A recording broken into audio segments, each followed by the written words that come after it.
ECET previous year question solve చేద్దాం. Trigonometry నుంచి ECET 2025 లో అడిగిన క్వశ్చన్ ఇది. సో ఇక్కడ నేను sin square theta is equal to s అని, cos square theta is equal to c అని అనుకుంటా. సో దాన్ని రీరైట్ చేయండి ఈక్వేషన్ ని. సో ఇక్కడ చూడండి, sin square theta whole cube plus cos square theta whole cube plus 3 sin square theta into cos square theta అని రాసుకోవచ్చు. Okay, so sin square theta బదులు s అన్నాయండి. చూడండి, x cube plus c cube plus 3 into s into c ఇదంతా అడుగుతున్నాడు. Okay, so మనకి a plus B whole cube formula తెలుసుగా. a plus B whole cube అంటే ఎంత అండి? a cube plus B cube plus 3ab into a plus B.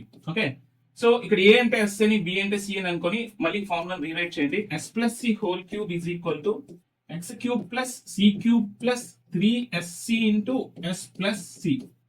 చూడండి, ఇక్కడ మనం ఏదైతే ఈక్వేషన్ వచ్చిందో దానికి ఆల్మోస్ట్ రిలవెంట్ గానే ఉంది. ఓకే, సో ఇక్కడ s అంటే sin స్క్వేర్ థీటా, c అంటే cos స్క్వేర్ థీటా, ఇది సబ్స్టిట్యూట్ చేయండి, అప్పుడు మనకి ఈ ఈక్వేషన్ రావచ్చు. ఓకే, s అంటే sin స్క్వేర్ థీటా, c అంటే cos square theta whole cube is equal to, ఇది ఎలా వదిలేండి, x cube plus c cube plus 3sc into మరి s అంటే s ప్లస్ c అంటే sin square theta plus cos square theta.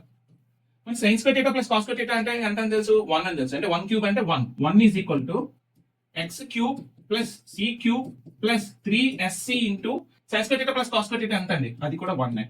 So చూడండి, మనకి equation ఎలా అనిపిస్తుంది? x cube plus c cube plus 3sc is equal to ఎంత వచ్చిందండి? 1 వచ్చింది.